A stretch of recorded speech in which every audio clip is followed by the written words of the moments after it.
Parker, what kind of emoji do you want them to drop in the comments? Eggplant. You're Eggplant, eggplant. Yeah, That's you're real the excited to eggplant? see me. Yeah. You kind of Get pulled up in indecent, a big straight. eggplant out there, your car. That's right. Yeah. That Yeah. thing is awesome. Big perp. Yeah, is that what you call it? Big I perp? do. I tried to get the Big Perp license plate, Oh. and apparently somewhere in the state of California, someone's driving around with Really? Big Perp. Yeah, they You could already maybe took throw a couple of P's at the end. Yeah, I just have like, perp. Yeah, is Like, that what you she's have? purring, yeah. Oh, nice. That actually feels like more fitting. I think so. Because, you love cats, and then the perp, and the do. P. Yeah. How is your cat? He's good. Yeah. Little What's his name again? Hammy. Hammy. His name's Hamilton. Hamilton. Because when I got him, he looked like a He's hamster. so cute. He's so cute.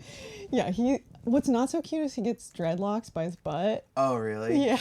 Don't they call those dingleberries or something? Yeah, it's just, he gets Yeah. real funny. He's like a purebred Himalayan, which is a type of Persian, so he's like this fancy guy. Is but that the type of cat that in Meet the Parents, he's like a Himalayan? Oh, yeah, I think so. Yeah, I just remember because I love that movie, Meet the Parents, and he calls the animal shelter and he's like describing the cat. I don't know. I don't really know much about cats, but I do know that I love them, that they're like super spiritual, like power energy beings. And like, honestly, I would love if we had a cat, but I'm just like a little worried about them getting the furniture. I know. Yeah. I mean, you can kind of train. Well, no, cats do whatever they want. Yeah, and I've also had like a lot of like throughout my life, like a lot of instances of cats peeing like on my stuff. Oh. Like, I don't know if that's a karmic thing, like, because I really like cats, you know what I mean? But like when I first moved to LA, I was staying at a family friend's house and I had my suitcase. Like literally, I just came here with like a suitcase and like this base here, and a cat fucking like peed in my suitcase, like all over my clothes. Like their cat? No, their house cat. Oh, I think it's kind man. of like it was like a territorial thing. Maybe you got some like cat energy in you, some cat pheromones. Maybe, The cats I are don't like, know. who's this alpha up in my spot? Maybe. Oh, am I the alpha? Yeah, you might be the alpha maybe. cat. Maybe I'm the alpha cat. What's I your never thought of sign? myself like You that. got some Leo in you? I do. Ah! Wow, I'm a you're the Leo big cat. rising. I'm Yeah. a Leo rising. That makes sense. The other cats are trying to squash that down. Wow. Yeah. I've actually been like, I've kind of been like observing. This year has been a big year of observation for me, where I've been observing masculine and feminine energy and the balance of masculine and feminine energy in all things. Yeah. I've also been kind of analyzing like the energy of a cat versus like the energy of a dog, and sometimes I see people, you interact with people and you're like, oh, that person's like a dog, like like the way that they are. Yeah. It's like, that's a dog. I've like, met many human golden retrievers. Yes, and they're great, Yeah. great people. You know what I mean? There's just like, there's that energy, and then there's also like cat people, and I realized that I think that like Audrey and I are definitely, I think we're more on the cat spectrum, and especially I guess I have that Leo rising. For sure. So, that was an interesting observation. No, I love that you brought up like seeing masculine and feminine energy Yeah. in everything, and Yeah.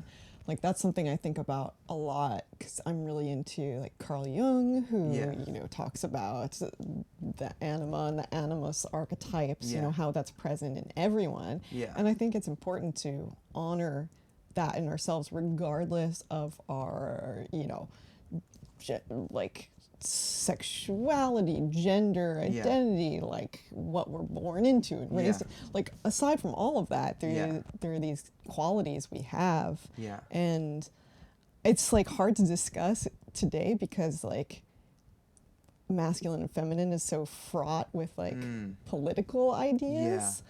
But I think we need to honor those aspects in ourselves. I agree. This year, I really started to question my connection to my masculine energy. Because with my music, like, I've put so much intention into, like, female empowerment and, like, just, I see myself as, like, a feminist ally, a masculine energy ally to just the female empowerment movement. Like, I want women to be free. I want all people to be as free Yes. as possible. But, I was really focusing on channeling that energy to rebalance the masculine and feminine energy on the planet. And for a while, I was thinking about like the way that I have to keep my mindset was like focusing on the feminine energy. Mm-hmm. So I made, you know, a song like Turning Up the Goddess Way, and it's like turning up the goddess way, and like, you know, that energy. And then I had other songs where I'm like really like, this is smashing the paradigm of the power imbalance between masculine and feminine energy. And that's all powerful stuff. Mm-hmm. But this year I started to realize that like I needed to connect with, instead of like focusing on the feminine side of myself, because as creative people, I think we're really connected to that feminine source, because the feminine energy, from my understanding, is that subconscious, you know, the area where the ideas come from. That's like, right. Yeah. You know, your idea to put this pocket in here was coming from like a feminine place, you know, and even like the idea of a pocket. Yeah, you know I was what gonna mean? say. It's very like Yeah. masculine and feminine. But what I was saying is, so this year I started like focusing on the aspects of myself that were masculine and the importance of like leaning into my masculine energy.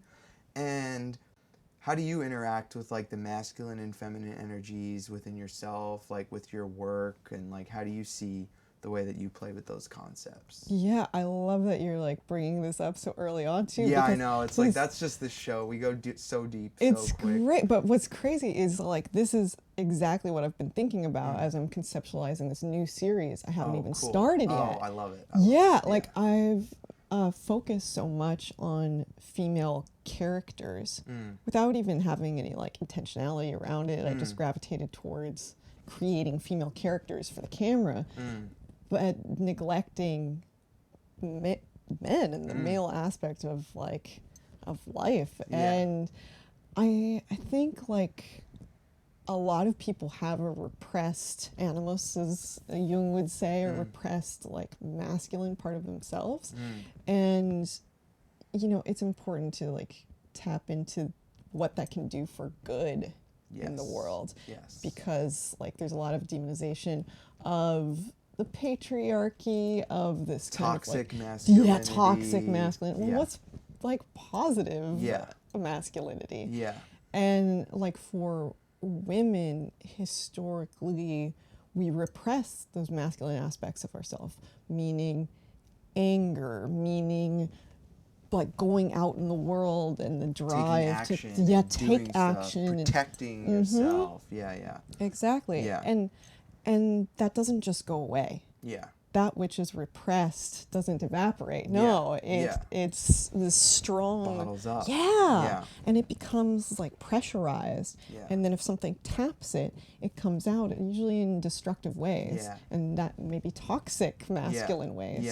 So I think maybe a solution for toxic masculinity is allowing masculinity to have expression in fruitful ways. So with this series I'm starting to conceive of, it centers around two male characters. They're father and son, and they are portrayed by models in hyper-realistic silicone masks. Oh, wow. So these are like full-on realistic masks. But you got the uncanny valley situation going on. Wow. What is uncanny valley? Uncanny valley refers to the gap between perceiving reality and that which is not quite reality. So if you look at like a robot that is very realistic, you might feel that like discomforting sensation of like, that ain't right. That ain't right. I don't know about that. That's you're in the uncanny valley. Cool. Yeah. So I almost feel like we've been living in the uncanny valley of masculinity for a very long time. And I feel like we've entered into that space like without really knowing it. And you know, something I wanted to just throw in there was just like how what I've been feeling about masculine energy is like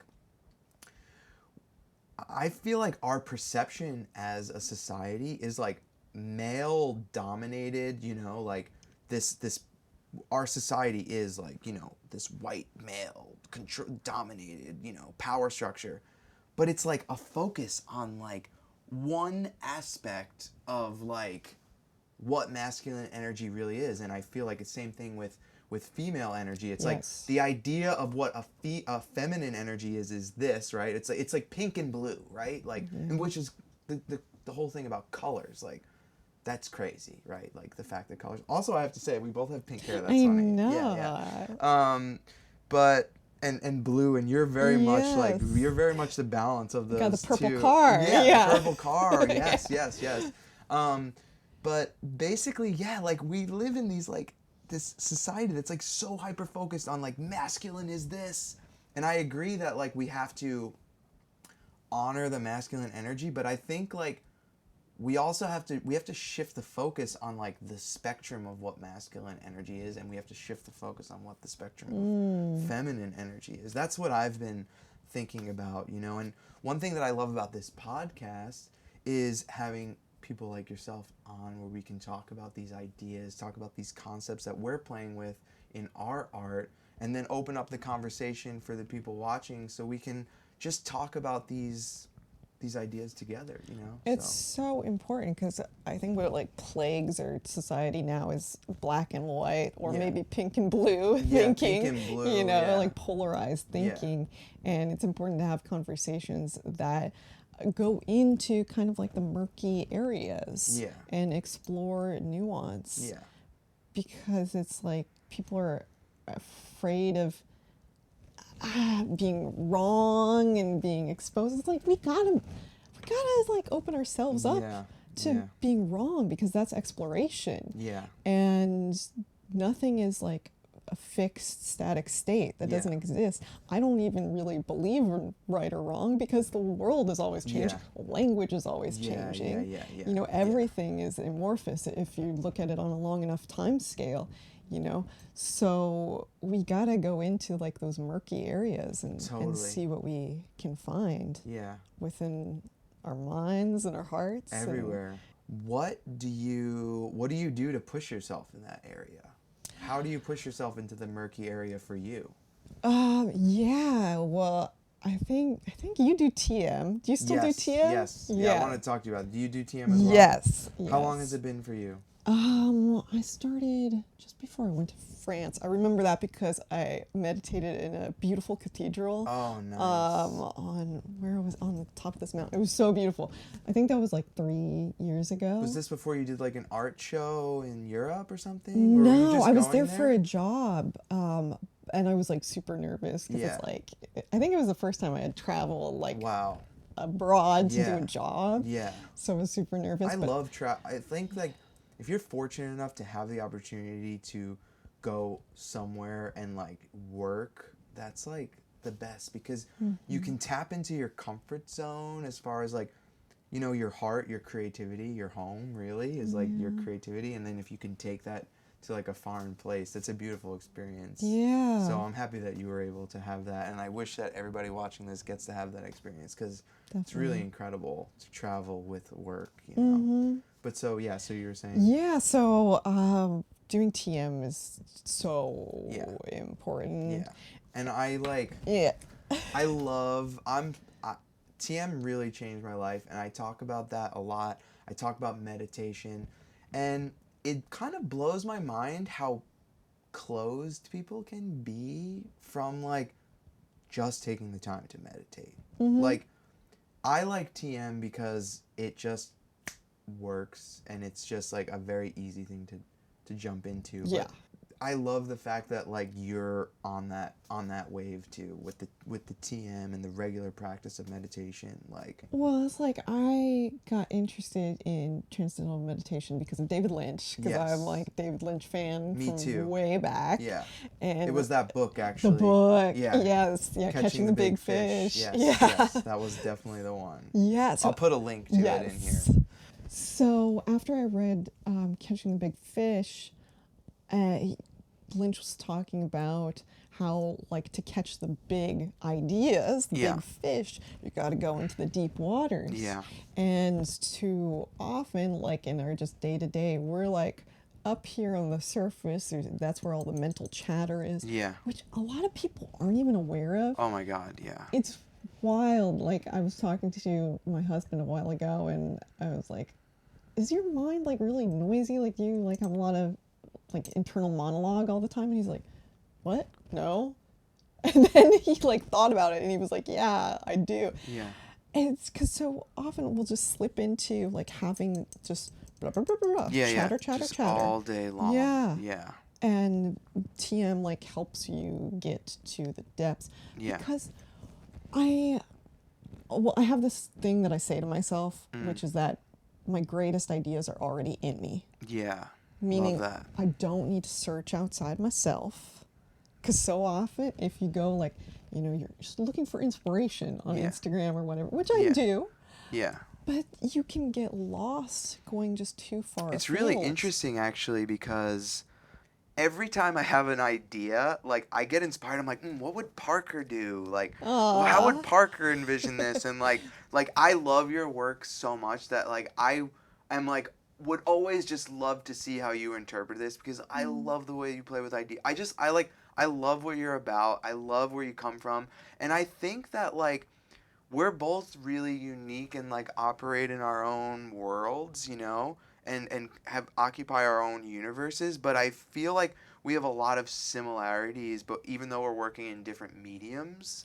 And I just like love watching and just like experiencing everything that you do creatively. Like, I just had to say Thank that. you. Like, Aw. it's so cool. Like, and so what I wanted to ask was like, what do you want? What's like the main thing that you strive to share with your work? Well, it's okay. So this is what I've realized lately is like kind of going back to like looking out versus looking within. Yeah. It's like the ideas come from you. Yeah, within. yeah. Like, it all comes from within. Yeah. And I wanted to come back to that. It's weird, like creating art, because it's like there is going to be a conversation. There's someone else who's going to be consuming it, and like they put themselves into it. It is for someone, but it's like you can't think about what they want when you're creating, or else it kind of taints it. Because then you're creating from the outside in, and that's hollow. You're creating a shell around who you are. Yes. So it's like this kind of dance, because you're thinking about like the perception of whoever is going to be seeing it. Yeah. But it has to come from like this core. I definitely think that's something that we have in common. Yeah. Because I create like that as well. I think that's definitely like a bullseye as far as like where we create from. I'm curious, like, because from my journey coming to that realization of like trusting myself, trusting my ideas to just like let them be what they are. You know what I mean? And like, was it always a natural thing for you, or did you have to like evolve into that? It's back and forth. Yeah. Especially like when you start to create, it's easier to create for yourself, but then when you have an audience, then like your ego is like, wait, I'm a little self-conscious. Yeah. You know what I mean? Yeah. So it's like, for me, lately I felt like, okay, you know what? Fuck the outer world.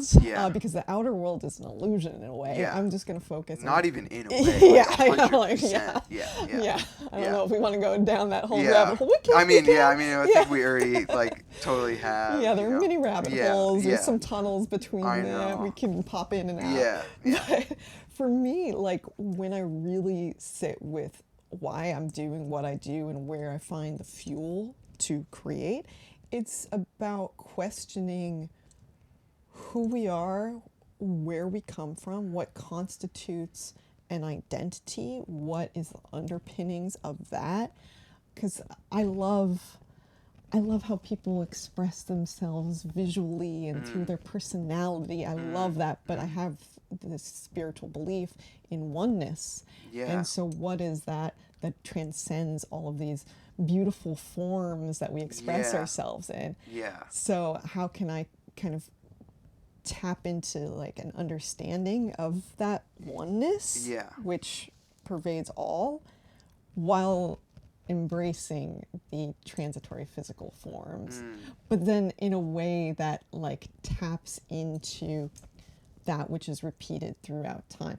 I know this is getting real abstract, but you know what I mean? Because that's why I use like kind of pop culture touchstones and think about archetypes, because there's something there that like gets repeated. You know, like think about mythological stories and how there's parallels with movies we watch. I mean, The Hero's Journey is the perfect example. Like George Lucas knew Joseph Campbell, who's writing about the hero's journey narrative structure found from myths in antiquity to stories coming through the present day. George Lucas tapped into that narrative structure, like put his story just right on top of it. And it connected with people in a profound way. Because that's the story that we live. And we're going to keep living it. Because people in 2021 aren't that different. 2022. Yeah. Well, what is time? Yeah, I know. Time doesn't exist. Actually, that's something that comes up a lot on this show, which is really interesting, and I like to challenge. Anytime it comes up, it's just like, take a minute and challenge your perception with space and time, and like challenge your understanding of the time reality that you experience. It comes up all the time. I really am just loving what you're talking about, and you know, you were saying about just the journey and the people's expression throughout time. And how we're really not all that different from one another in present moment or from people in the past.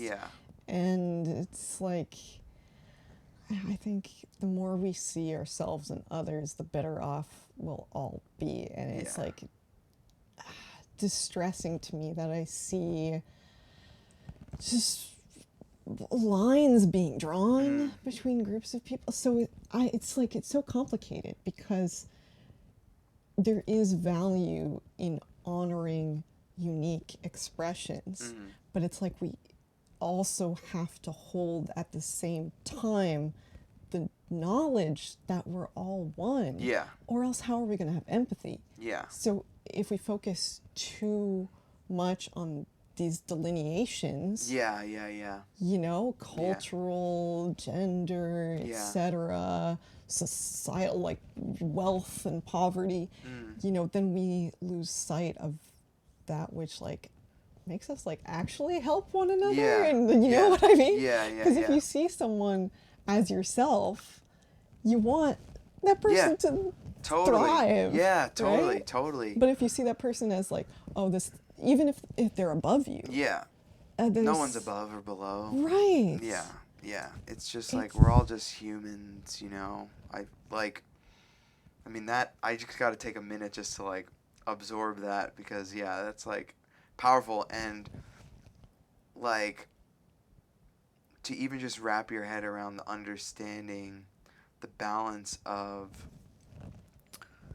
you know, individual expression versus like the fact that we're all like one, like everything is connected, like you know, it's just really interesting to wrap your head around, you know. Do you have any like religious or spiritual beliefs that are? Well, religion, I would say like I don't consider myself like religious at all. I think all religions tap into something that is like, you know, tap into illustrating spiritual truths that are really important to understand. I think like, are you familiar with like Taoism? Yeah, sure. Have you ever read the Wayne Dyer's translation of the Tao Te Ching? I haven't, but I like Wayne a lot. Okay. Do you like audiobooks or do you like reading more? Yeah, usually reading, because I like to slowly digest things. Okay, and sometimes with audiobooks, I'm so like, wait. What? Because I'm just more of a listener, so I Obviously. digest the information like way deeper if I hear it.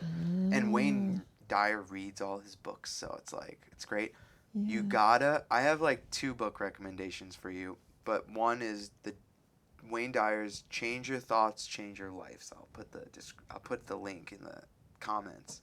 That book changed my life, but it's also like really gives you an understanding of like the Tao and like, are you familiar with the Tao? Mm-hmm. Like where it's just like it's everything. Yeah. It's everything. Everything. It's like you can't even name it, you know. And there's a lot of connections of things throughout. You know, a lot of mystics and spiritual teachers talk about that. But I really like the way that the Tao talks about the world that we live in. So I think that like if there's anything, I have that connection to Taoist beliefs. I also like. I think Eckhart Tolle is my favorite spiritual teacher. Yeah, I mean, I watch we him got that every in night, common. honestly, on before I go to bed. Like just on YouTube, his YouTube channel, he just does talks and like you can go so deep into his teachings and like it's just like Yeah, you know. a new earth. Oh That. yeah. I mean, that's a Oh game man. changer. You Yeah. gotta watch his YouTube stuff. Like Okay. he's just like yeah, Yeah, New he's Earth. really, really charming to watch. Yeah. Yeah. Yeah. What about you? So I love Ram Dass. Oh Speaking of yeah. people I watch. Yeah. Yeah, like, Ram so Dass I is love great. listening to him or, Yeah. on YouTube or Yeah. audiobooks. Cause it's just like, if ever I'm feeling a little funky and I just want to like get back in touch with what's Yeah. real, Yeah. just hearing his lectures Yeah. get me there. Yeah. So I never grew up with religion, nor do I like feel a strong attachment to any Yeah. one religion. Yeah. When I was a kid, my mom would kind of like send me off to go to church or temple or what have you with other friends, Yeah. which was cool. Yeah. So Me too, actually. yeah. Yeah. Because I never ever went to church with my mom, except maybe for Christmas, but not even. I would go maybe with my grandma sometimes to watch the nativity play or something, right? And then I remember like every once in a while like my mom would send me with my friend James to like go to mass or something.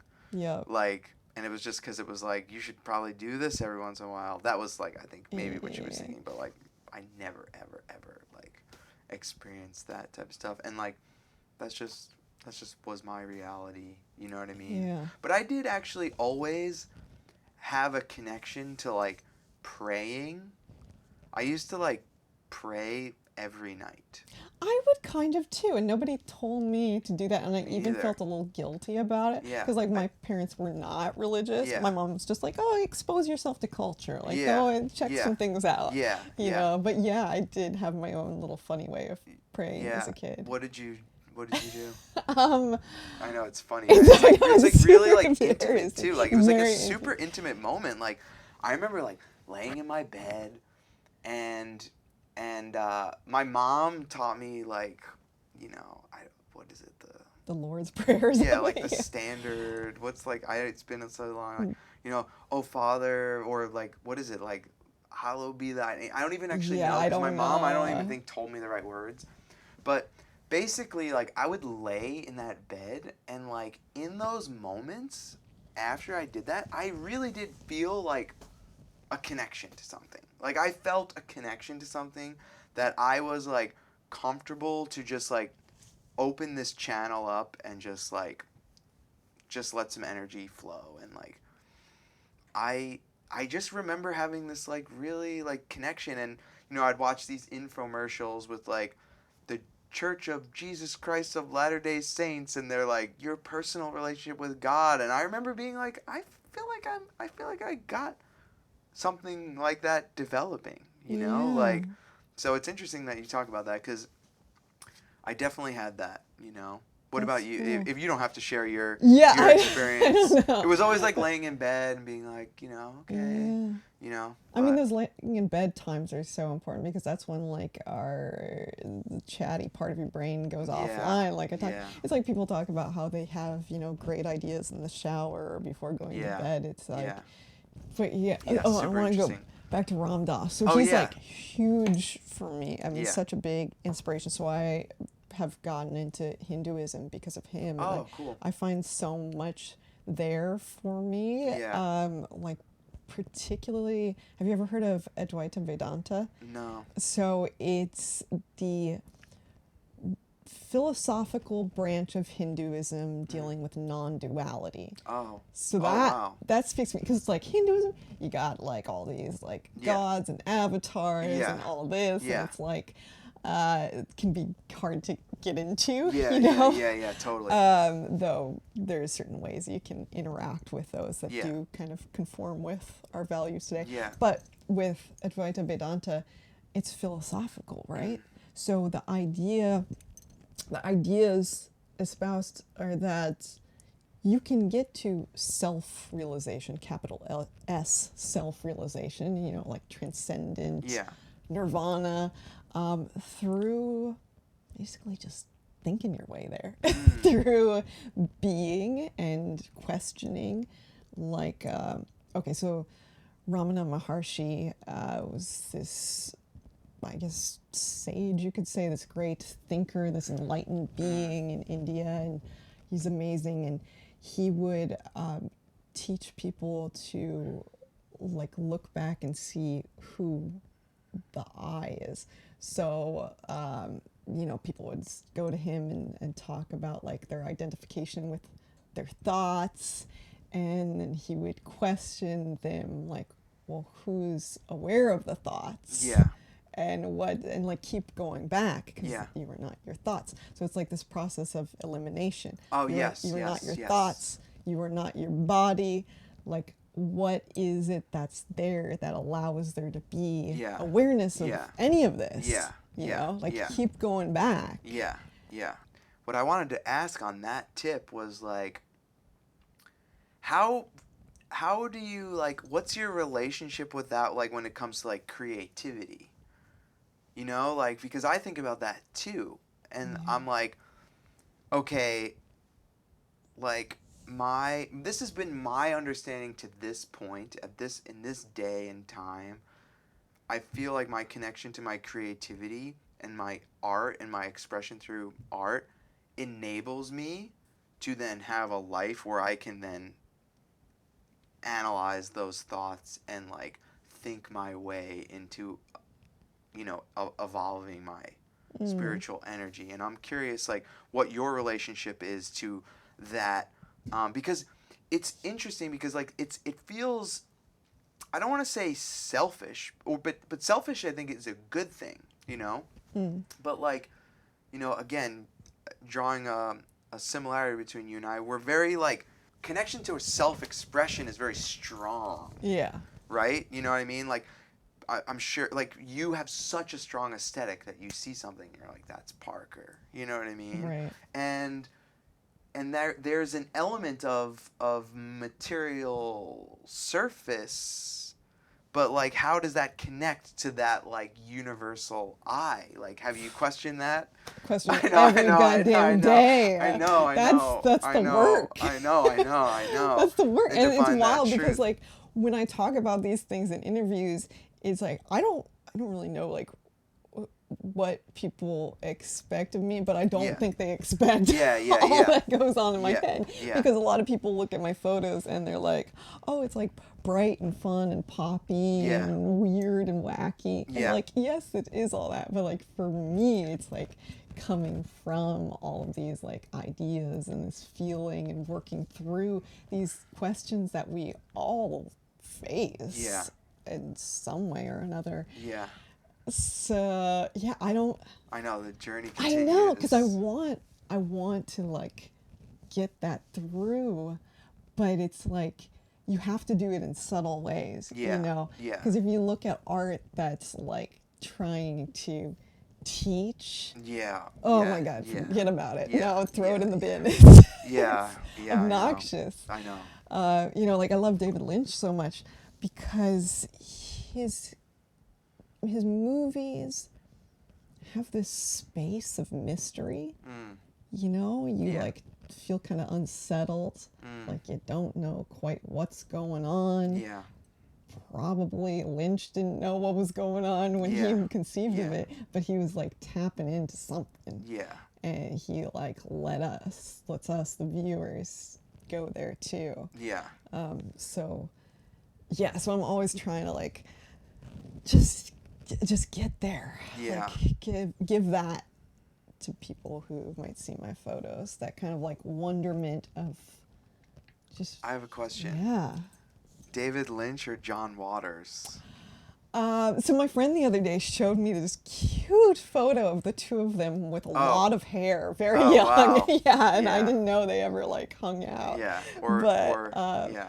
Yeah, Lynch for sure. Yeah. Yeah. Yeah. But then John Waters' aesthetic and Yeah. humor. Yeah. Yeah. I know that's actually a combination. I feel like there's that combination there because there's the like, the aesthetic, but then there's the like the subconscious connection. And I honestly, David Lynch is one of my favorite artists.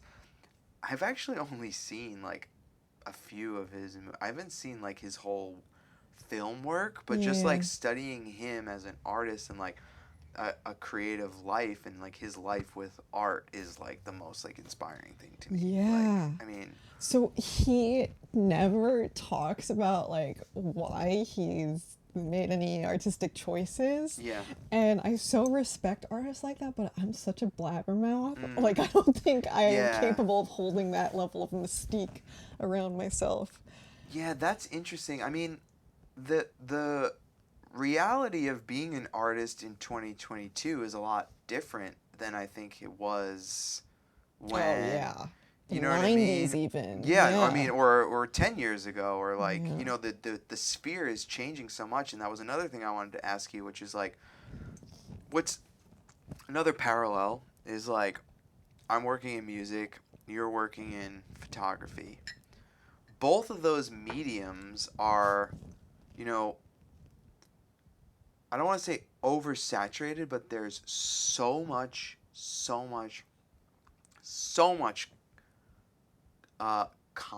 I don't even like the word There's a lot of crap. But there's just so much available. Yeah. Like, how do you like perceive the state of your art form? I think the reason that I start doing anything is because I want to see it exist in the world. And that's the only reason to create anything, if you ask me. Otherwise, you're just contributing to clutter. Yeah. And we got a lot of content, like physically filling our landfills and just cluttering our minds and our feed. Yeah. So, like, we don't need any more redundancy. Yeah. So, like, it's got to be original and risky. I want to see more people taking risks. Yeah. I see a lot of beauty. I see a lot of emphasis on like these kind of aspirational images and stuff. Like just looking at social media, I think like I was just listening to this podcast and the guest was he's like working in ethics and social media or something, or in algorithms. And so he was talking about how like what happens is, he called it like a race to the base of the brainstem or something like that. It's like these apps are just appealing to just lower and lower. Yeah. Oh, that's so like interesting. if one app does like a 2% beauty filter on their unfiltered look, well then everybody else is going to do it. And then it just appeals to these kind of like base desires we have of like narcissism. Well, okay, so that's a great transition segue into the next sort of question I had for you, which is like your thoughts on the metaverse. Oh, well, tell me more about. Do you mean like I'm talking about Meta. Zuckerberg metaverse? Yeah. Oh Jesus. Yeah. I'm super into Web3. I'm like really passionate about a new internet experience. I'm super passionate about like what that can provide and like what that's going to do for people. And I've got a lot of I'm just really excited about where the internet experience can evolve. The reason I was kind of talking about like the meta, like, and there's aspects of it that like scare me. Yeah. And it's not scared where I'm like not scared of change, but I just like, have you been thinking about that whole thing? Yeah, like, for sure. Do you see yourself like really diving in or Well, I think not. like real virtual reality is inevitable. Yeah. I mean, I feel like we're in virtual reality. Yeah. I feel like this is that's always been my feeling, is this like, this is my video game. And if you think about it, like every technology that we have around us already exists inside of ourselves. Yeah. It's just a reflection of what we already do. Even Wi-Fi, for example, or Bluetooth, sending information. Like we're sending information without even talking, you know? Like For sure. that information, you know, it's like the Matrix. Like we can download the information of how to learn kung fu, like if you just really connect with it, you know?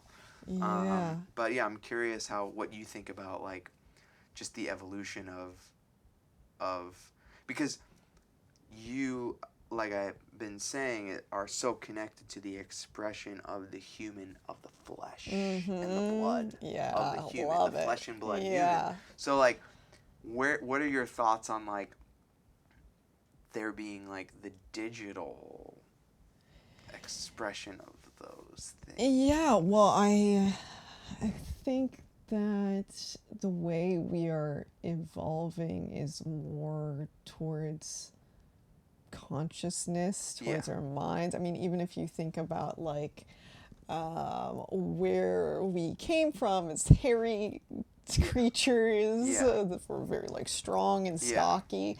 We're getting soft and hairless.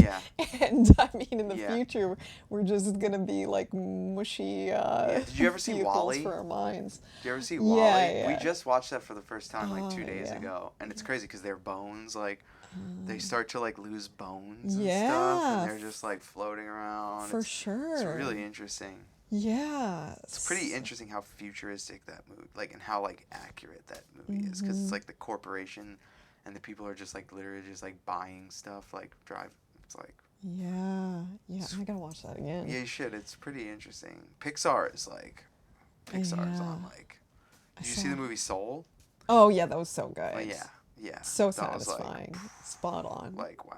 Yeah. And there's another one, too, that came out before that. I forgot the name of it.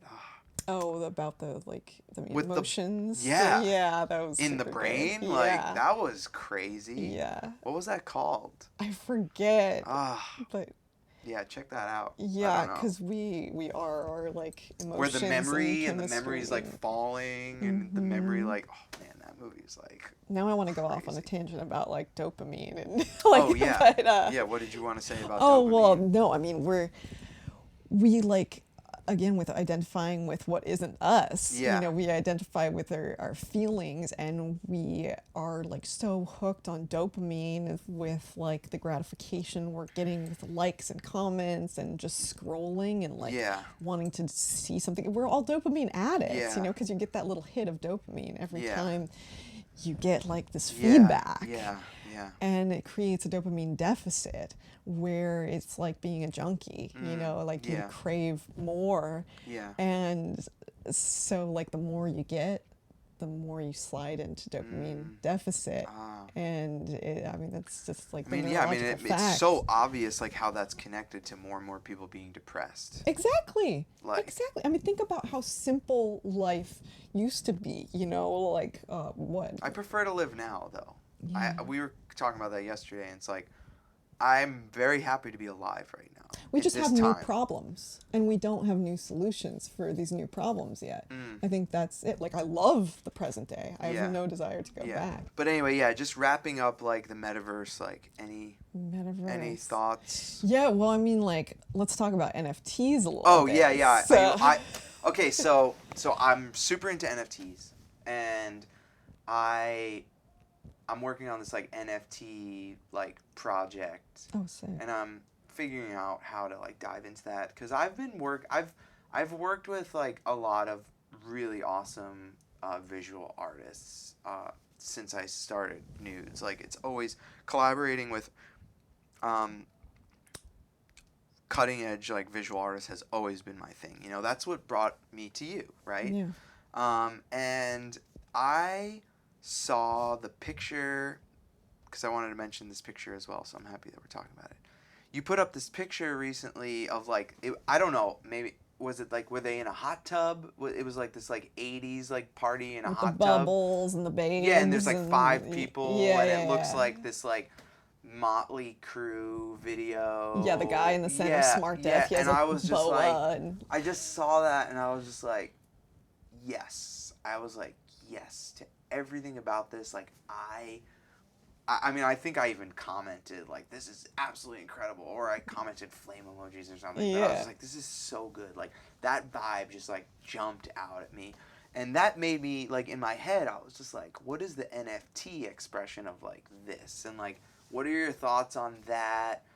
And yeah, what are your thoughts on, like, the NFT space? You did some NFT stuff. Yeah, I minted one NFT on my own, on Foundation, but I'm talking with Super Chief about doing something. Oh, right. NFT That's the world gallery thing. that you work with. Yeah, right? so Super Chief has been my gallery since day one. Like, Yeah. they're amazing. I love them. Yeah. I've shown with them in LA, New York, Miami. Yeah. And they are like the first NFT physical gallery in the world. Cool. They have a presence cool. in Soho. Oh, cool. So you can go in and New like, York? yeah, Cool. and see the NFTs on their video screens and Yeah. purchase there. Yeah. So they're kind of like bridging this gap. Yeah. Yeah, so I think NFTs are interesting. There's a lot of potential there. And with like the metaverse, with Meta, Yeah. then you have like an application for the NFTs. Like, think about going over to someone's virtual house and they've got like this art on the wall that they have because it's an NFT they purchased. Yeah, and that excites me. Yeah. But I still, the thing that I want, like, about the metaverse is, like, I just challenge people. I think the thing that scares, and like I said, I'm not scared of the future, but I think the thing that I think needs to be, like, really put the focus on as quickly as possible is, like, we still exist in this physical world that is, like, so rich and so beautiful and, like, so full of magic. Oh my God, wait. Oh man, that was such a good Yeah, run. no, I can go on that. And maybe that was like the angels being like, yes, Yeah, you know what I right. mean, like, spot on. Yeah. We exist in this beautiful, beautiful world of magic, and like, there's so much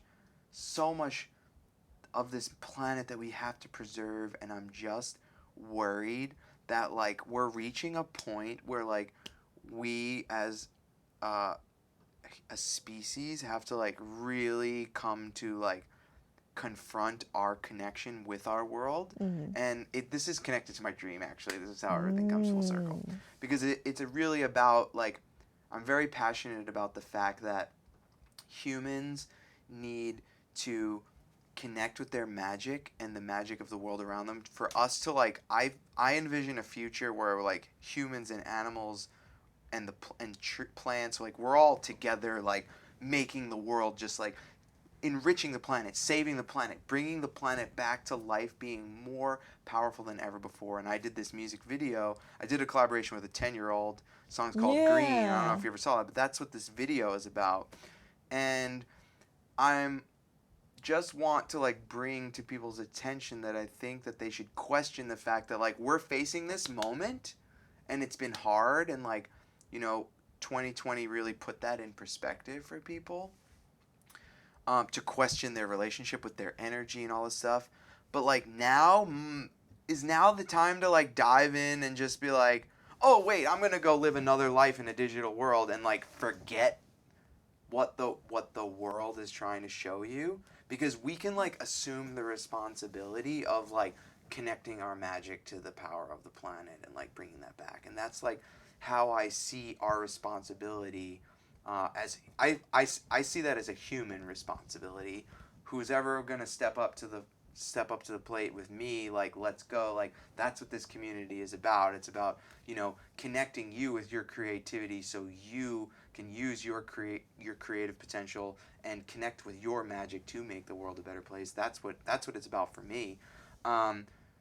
Just be careful about that quick little, like, oh, I'm just gonna go, like, I'm gonna go to this, you know, Justin Bieber concert in the metaverse, and forget about the fact that, like, you know. Well, check this out. We need to recycle the plastic. You know what I mean? Like, Yeah. let's not forget about that. That's awesome. But maybe Okay, this I is love like that you have the positive. dark twist on yet it. positive at the Yeah. same time. Yeah. What if the way we save the planet is by not engaging with it? Because the planet's good on its own. Yeah, So- but people still need to consume. Yeah, but Yeah, think and about I how like much that. lighter. I like that. I like that. I like that. Think about how much lighter our footprint would be if we were immersed in this metaverse. Okay. And also, And that like, was a great. population is That was yeah. a great turnaround. Like, damn. Like, Yeah. Parker's just like, oh yeah, cool, boom, Right. and I'm like, all right, And that's cool. I like that. I overpopulation, like it. if we're getting our needs met in the metaverse. Yeah, you know? True. I know. I thought So about that it's- too. It's kind of That's gonna open up a whole other bittersweet, box but- of like. And then we got the billionaires going to other planets and Yeah, shit. So. yeah. Which doesn't really bother me Yeah. because when you think about it, a lot of like really amazing technology that have enriched our life experience have come from the space program. That's right. So like we still need to be pushing limits to develop new technology that ends up helping things. So That's right. you know, I mean, I drive a Tesla. Like, Mhm. I don't have a problem with, like, you know, certain companies, like, exploring going to outer space. You know what I mean? I think that we Yeah. just have to, like, I just think it's every human's responsibility to just, like, check, like, how they're interacting with the planet, you know? I agree. Well, Parker, that was so awesome. Thank you so much. Thank you Thank so much for you. the sweatshirt. Like, I can't wait to just, you know, for whatever we collaborate on next. It's just always a highlight to work with you and exchange ideas with you because we're always like exchanging. We always kind of have conversations like this every time that we are together anyway. So that's why to do it on the show was awesome, you know. And I like to say. To the people watching, thank you so much for being here with us. And